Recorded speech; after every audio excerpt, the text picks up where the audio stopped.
brother is raising a valid concern that sometimes when you engage in some of these acts of ibadah, such as Salat al-Layl, some of you might go to Hajj or Ziyarah, and when you do these acts, you start feeling proud of yourself. And then you find arrogance in your heart. That feeling destroys your ibadah. That is why the hadith states, أَعْدَى عَدُوِّكَ, your most avowed enemy, your worst enemy. Who's your worst enemy? نَفْسُكَ الَّتِي بَيْنَ جَنْبَيْكَ. Your worst enemy is your nafs that's between you. That's your worst enemy. Be careful. That's why when you worship Allah subhanahu wa ta'ala, you constantly need to remind yourself what salah is teaching you. When you put your head on the ground, that means I'm nothing. I and the dust are the same. Don't be arrogant. Because the shaitan, one of his tactics is to give you i'jab al-nafs. Al-i'jab al-nafs. That's one of the tactics of the shaitan. See, the shaitan, if you want to pray Salat al-Layl, you know what the first step he does? No, don't pray. It's too difficult. You need to sleep. You've got work. Play some video games. Then maybe later. And then you find yourself not being able to pray. His first step is to stop you. But let's say he fails and you succeed. And you start praying Salat al-Layl. The shaitan sits and thinks, I need a new strategy. I couldn't convince him to stop praying. He's overpowered me and he insists on praying. I need a new strategy. And what is that new strategy? Make him pray shorter. No, let him pray even longer. Let him enjoy his prayer. But then I will plant the seed of ujub and arrogance in his heart, such that he feels good about himself. Ah, who's like me who prays for an hour at night?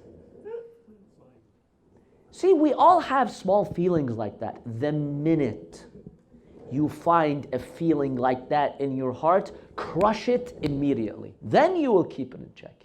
So when you're doing these acts of ibadah, always make sure that you are keeping that nafs in check. If ever in your heart you feel that you are feeling good about your ibadah, do something drastic to teach your nafs a lesson.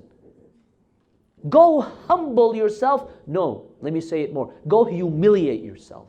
Go humiliate yourself. It really does have an impact. By the way, there's one hadith states, there are some people, Allah subhanahu wa ta'ala takes the tawfiq from them from praying Salat al-Layl. Why? Rahmah on them. To have mercy on them. How? Because Allah knows if this person tonight will pray, he'll feel arrogant about himself. But Allah loves His servant. He doesn't want him to fall in that position. So Allah does not give him the tawfiq to pray Salat al-Layl to protect him from arrogance. Yes. For some people that is the case. And then for many people it's their sins. And Imam Ja'far al-Sadiq alayhi salam was once asked by a companion, he says, I want to pray Salat al-Layl but I can't. I just don't find the tawfiq, the success to pray it. Why? The Imam alayhi salam tells him, because of your sins. Your sins block you from praying Salat al-Layl. Yes, for many people that's the case. So always keep in mind, Imam Ali ibn Abi Talib alayhi salam states, إِعْجَابُ الْمَرْءِ بِنَفْسِهِ دَلِيلٌ عَلَى ضَعْفِ عَقْلِهِ. The person who feels self-conceited, self-proud, arrogant, this is an indication that his intellect is weak. Why? First of all, who gave you the power and the tawfiq to worship Allah? You yourself? That's the mentality of Qarun.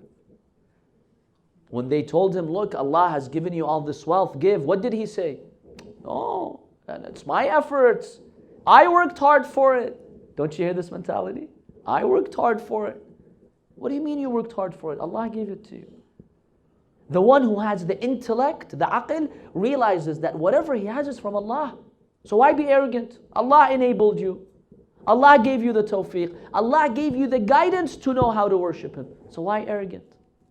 Number two, arrogance stops you from completion, from progression.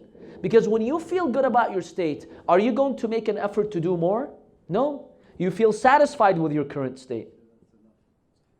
So you will not continue. You will say, that's enough. I've reached the goal. A true believer never ever feels that he's done enough. That's why the hadith from Al-Imam Al-Qazwini alayhi salam, he prays to Allah with this very beautiful phrase.